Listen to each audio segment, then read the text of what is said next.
Before we get into this episode, I would like to pre-warn you that the following story contains subject matter that some people may find distressing.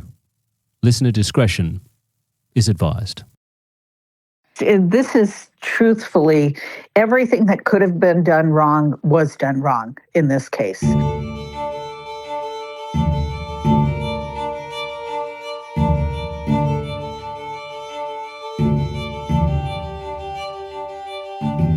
Hello, and welcome back to 1 Minute Remaining. My name is Jack Lawrence, the host and creator of this show. Today is part 3 of the story of Dwight Bergeron, a man who has spent over 3 decades incarcerated in the state of Louisiana for a crime that is considered by most as one of the most heinous acts imaginable. A crime that he not only says he's innocent of, but his apparent victims, his 3 now adult children, say he's innocent of. So in our previous episode, 3 of Dwight's 4 children have been placed into new families. Within weeks, they were officially adopted, a process that usually takes months to finalise. And 5 months after the official adoptions have gone through, Dwight gets arrested. He was actually bonding out from jail at the time after getting himself in trouble for fighting in a bar. As he's in the process of bonding out, 2 detectives approach him. I was in the booking room bonding out when I heard the door click open and a woman detective and another cop walked by. They turned around, they came back. They said, "Are you Jerome or Dwight Bergeron?" I said, "Yes, ma'am." She goes, "We need to talk to you in this room." And they brought me to the other room. And they had what I call them goons. They had a goon on the right side of me. They had a goon on the left side of me. They had her across from me, and they had another goon on the side of her. And she told me, she says, "We got some more charges." I'm like, "What the hell are they did now?" And she says, "These ain't no old charges, they're new charges." And she went on. I said, "Okay, what did I do?" Well, she said, "Full contract aggravated rape." I started laughing. So I said, I don't hurt women." And she's like, "No, Mr. Bergeron." She goes, "You be in charge of full contract aggravated rape on your 4 kids." I went over the table on them. They grabbed me, beat the shit out of me, and took me away. When she told you what you were being charged with, you launched at her. Yes, I wanted to knock her head off. You realize what you just said? My baby, Lord, man, that was my world. So you were being charged with 4 counts, so literally assault against every single one of those children. Yes, sir. As I've mentioned before, this case is possibly one of the most confusing ones that I've dealt with in a very long time. And we do need to clarify some information because Dwight, in our first episode, spoke about the charges against him and how he was originally charged with abusing his youngest child, who he said was not even born at the time of the alleged assaults. Now, that's not 100% correct. Here's Jeanette, Dwight's partner. I wanted to say that Dwight made a comment on there that about Jacob was not even born when the indictment was done.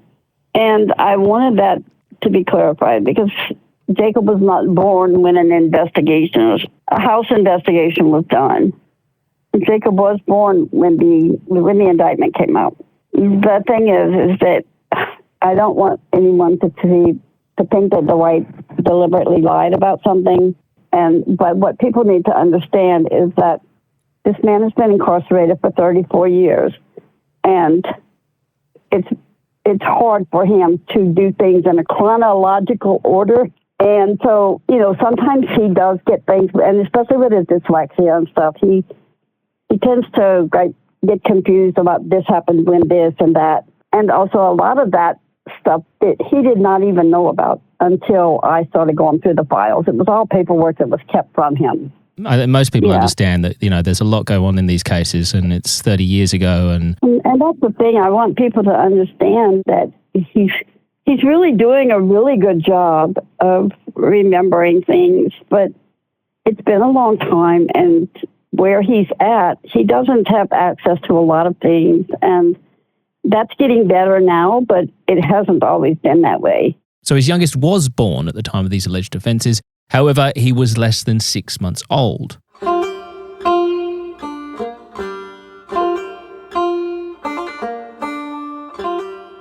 So I've been supplied the grand jury paperwork for Dwight's case.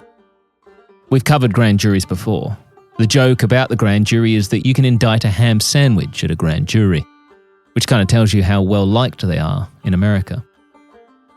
As a quick refresher, a grand jury isn't the same as a trial. It's a group of ordinary citizens brought together to review the evidence the state has collected. Their job isn't to decide guilt or innocence, it's simply to decide if there's enough evidence to charge someone with a crime and move the case forward to trial. Why a lot of people don't like them is because the proceedings are done in private, and the defense isn't involved. So obviously, this feels incredibly one-sided. Essentially, the prosecution seemingly can just say anything without being challenged on it.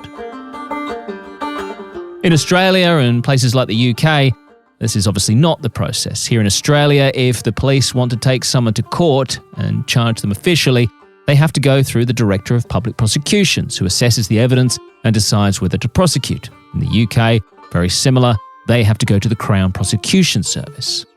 People who are experts within the law. But not in America.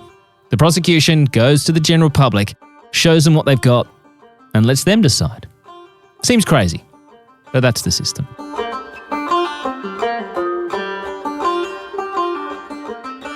Now, in the original indictment that was taken to the grand jury, the prosecution were seeking charges of assault against all 4 of Dwight's children. However, they apparently didn't see enough evidence to prove there had been assault against the youngest child, and so come arrest time, it was downgraded to 3 counts of sexual assault. The woman detective came and talked to me about, she wanted to know something about a guy named Roy Francis Jr. She showed me a photo lineup of 5 black people, and then she said that this guy was also raping my kids. And she says, "Who is Roy Francis?" I said, "Ma'am, I don't know what the hell Roy Francis Jr. is." And she's like, "Look, you're going to lay there," and she picked up a picture of the photo lineup, and she showed it to me. She said, "Is that Roy Francis Jr.?" I said, "Ma'am," she says, "You're just going to lay there and let another man done this to you, this and this and this, and you're going to go to prison for him?" I said, "No, ma'am. I ain't going to allow another person to put another innocent man in prison, ma'am." I said, "'Cause for one, I know this never happened to my kids. And second of all, that man don't know me. He don't know if I'm green, white, yellow, orange. I'm not going to allow that man."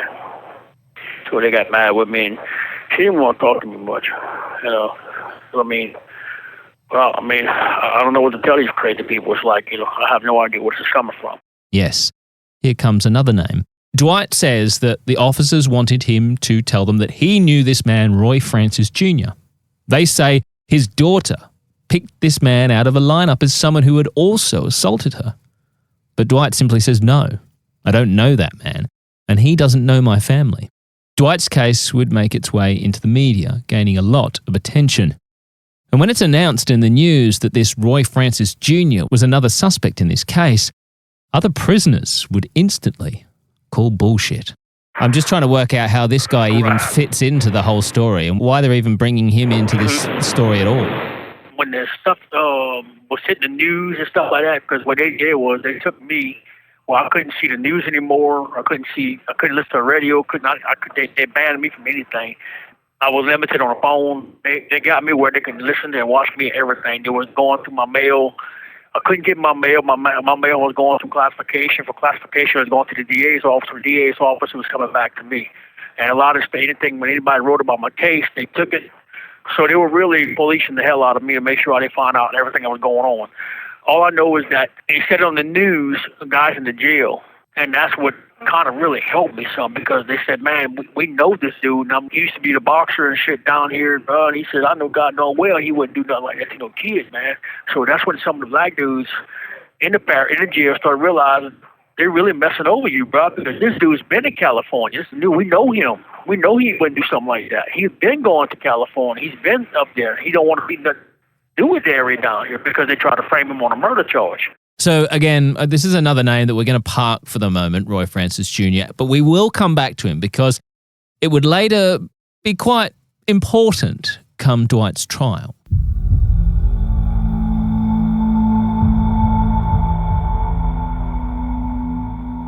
Dwight's next course of action, like everyone else after being arrested, was to try and get legal representation, which gets off to a rather shaky start.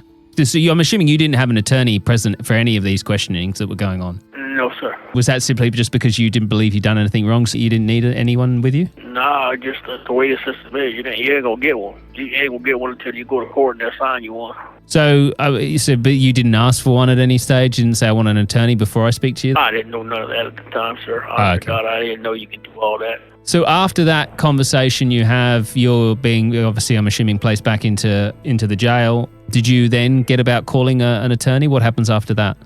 Well, my family starts coming to see me, and they're like, well, Dwight, we ain't got that kind of money. Everybody wants $100,000, $75,000, $125,000. So they want to go to court. Court went ahead and assigned me a ID lawyer.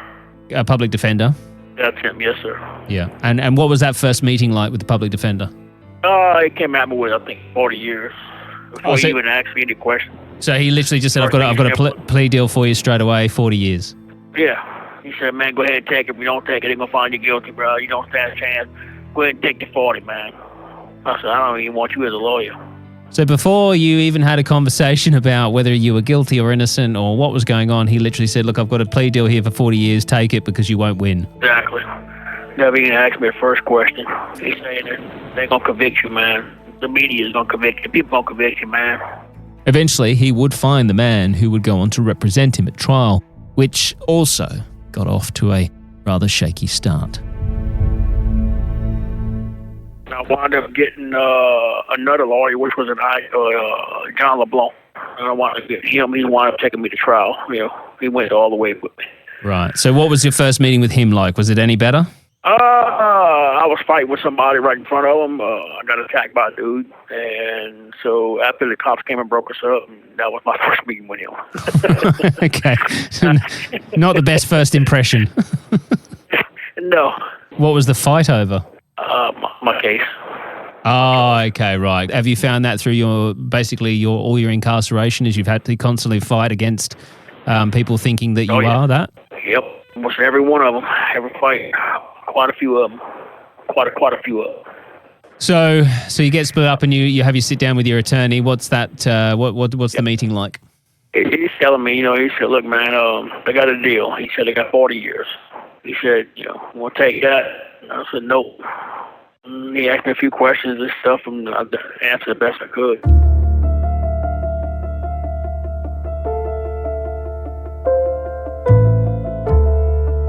It's a story we've heard time and time again. Men and women approach before trial, offered deals to plead guilty, staring down the barrel of sentences that will see them die in prison. Now, I usually look at these cases and think, would you really risk the rest of your life in prison, never to see freedom again? It's an incredible gamble. However, if I was accused of this type of crime, you can bet your ass I am not taking a plea deal. And that was Dwight's mentality. He would not take any plea deal, not 5 years or 5 days. The issue, though, was that authorities had not just arrested him for the crime, but also his former wife, Angela, who was facing exactly the same fate.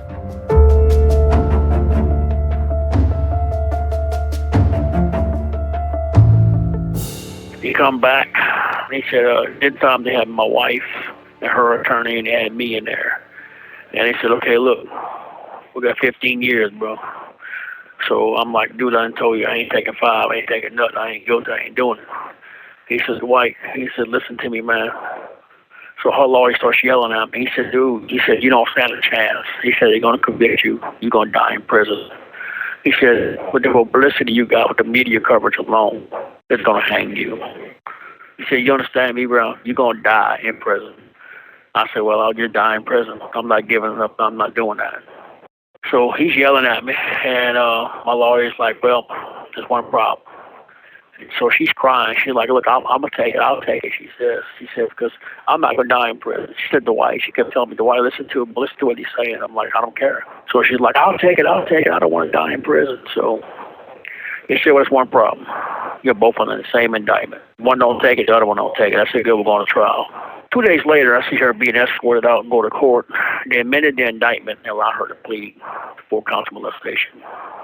The DA amended the indictment and allowed her to take.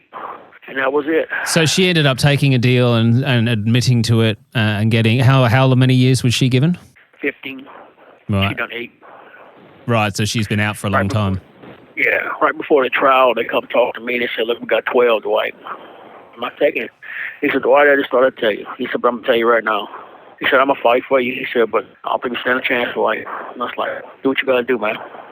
He said, we got 12 years, Dwight. You'll do 3 years off of parole. I said, nope. I said, if it takes me down in prison, fighting my truth, I'm going to die in prison, bro. He said, okay. Dwight's former wife, fearing she would die in prison, takes the deal. So did that make it in the news that the mother had taken the deal, that pled guilty? Yes, the day before Dwight went to court. The day before he was in court? Yeah, the day before he went to trial, or it might have been 2 days before. That is when it was in, it was in the newspaper. I mean, that's a nail in the coffin right there. Just, I mean, because... It is. I mean, no one's going to look at that and go, well, the mother's admitted it, so the father must be guilty. Right. What was the case that the prosecution were bringing against you? Like, what did they have, as in what they were saying was the evidence that you had done what they were saying you'd done? Well, they put Becky up there. Okay. So the question is, what exactly were the allegations? Where did they come from? And how did they start?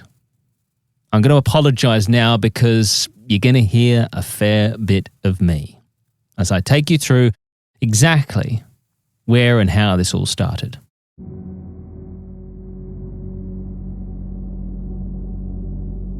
When Christopher and Shane were first taken in by the Bayou family in early 1992, there were no allegations of abuse. None from the boys, none from the relatives, none from the state. Chris moved in with the Bayous on January 24th and Shane followed on February 6th. That same day, adoption papers are filed. For the next couple of months, nothing is recorded that suggests the children made any claims of being harmed. They weren't taken to doctors, they weren't interviewed by police, there were no complaints to social services. Then, in April of 1992, something changes. Renee Mayu, the woman who'd just taken the boys in, contacted a local counselling agency.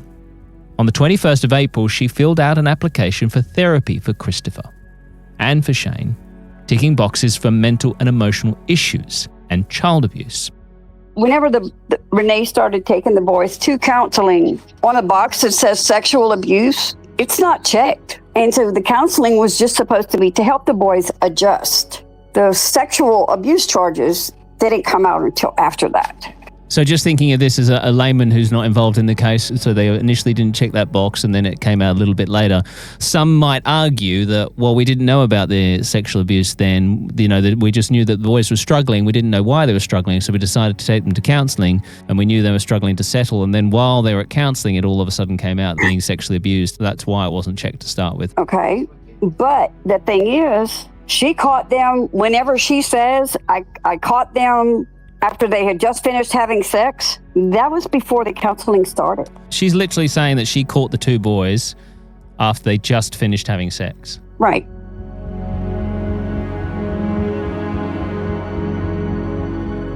Now, this was just weeks before the adoptions would be finalised. A few days later, on April 27th, an appointment was scheduled with a therapist named Leslie Reach Parker. Now, I'm going to point out here that there have been claims made that Leslie Reach Parker and Renee Reach Mayu may have a family connection. That is an allegation that I have yet to confirm, but I am making some inquiries as to that. Because, of course, if the two were somehow related, that would be troublesome. The adoptions themselves were finalised on the 1st of May 1992. Then, just 10 days later, on May 11th, the boys sit in the therapist's office for the very first time. And that's when the story begins to shift. So I've been supplied all of the notes that were made from those sessions. And the first ever notes made by the counsellor state the following. May 11, 1992, initial session. Mr. and Mrs. Mayu adopted two boys after being married 9 years. They have sexual and physical abuse histories and were neglected. They have engaged in sex play with each other. They are undisciplined and curse a lot. parents are adjusting to having children, concerned about their past and how to help them be normal. The boys were a little undisciplined during session and were very overstimulated by unfamiliar toys. Scheduled in 2 weeks after vacation. So from the very first session, the counsellor is stating that there are claims of sexual and physical abuse in their past. And in fact, that both the boys have engaged in, quote, sex play with each other. Just to reiterate, this is a 5 and 3.5-year-old. This is something that happened in the lawyer's office the other day with Chris and I and the attorneys. So they're wanting him to talk about things. Well, as he gets to talking, you could tell by the look on his face that he's there. He's that little boy and he's there. The lawyer asked him, do you remember the day that, all of this first went down? And he says, yeah. He says, Shane and I were playing in the room. They called us out to eat. And when we got out there, Renee noticed that Shane's underwear was on backwards. And so she starts hollering, accusing them of making booty, blah, blah, blah. Now, that's not at all what they told the court. She says what she told the court was she laid him down for a nap, heard him playing, went in there, and they had just finished having sex. The next session is dated June 1st. Mrs. Mayhew. Shane is not listening, so suggested trying timeouts. Chris has been trying to be a little adult. No more sex play has occurred. She thinks she might like to pursue pressing charges. Met boys together. They both made statements about their father having intercourse with them, their mother, brother Jacob, and sister Becky. Shane also described oral sex, indicating it happened often. Their mother seemed to be the victim of most of the violence the boys witnessed. So we're now at session 2, and there are obviously some very, very serious and troubling allegations now being made. And it's noted that Mrs. Mayhew might like to pursue pressing charges.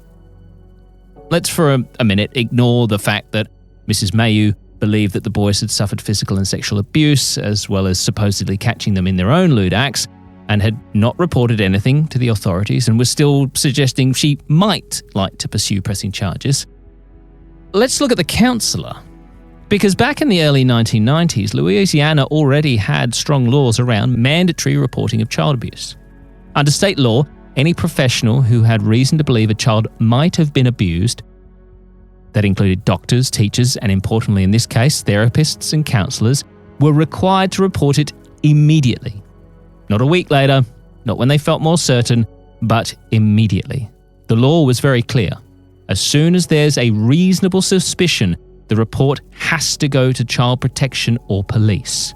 First verbally, then in writing. And failure to report wasn't just a slap on the wrist, it was actually a criminal offence, punishable by fines or even jail time. This therapist first saw the boys on May 11th of 1992. That was the very first counselling session.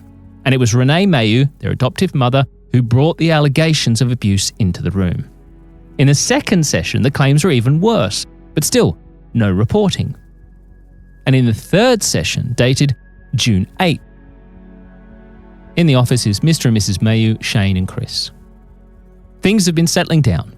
Mrs. Mayhew would like to pursue the option of pressing charges, since child protection indicated they would not initiate legal proceedings since the children no longer were at risk. The boys are becoming secure enough to not need constant reassurance at home. So, third session, and Mrs. Mayhew would like to pursue the option of pressing charges.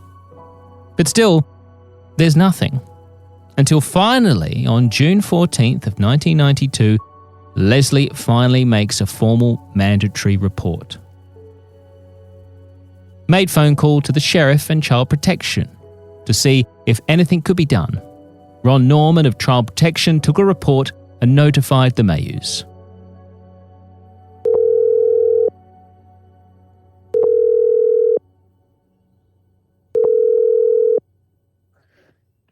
Hello. Hello, Laurie. How are you?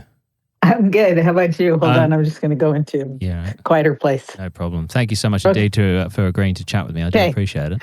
No problem. Unsurprisingly, I am most certainly no expert or even have any understanding of trauma in children, or how you would even begin to try and speak with a child about potential abuse that they may have suffered, which is why I am so incredibly grateful to have found Laurie Shanks. She is an emerite professor of law and has been both a prosecutor and defense attorney. She's a lady with decades of experience within the US legal system. And not only that, but she is very well versed in this particular subject matter. In fact, she has published papers and lectured nationally across the United States and indeed internationally on the issues in cases involving allegations of child sexual abuse. She's been the lady in the room with children who are suspected of suffering from this heinous abuse. She knows what you do and most certainly what you do not do when it comes to speaking with small children on this subject.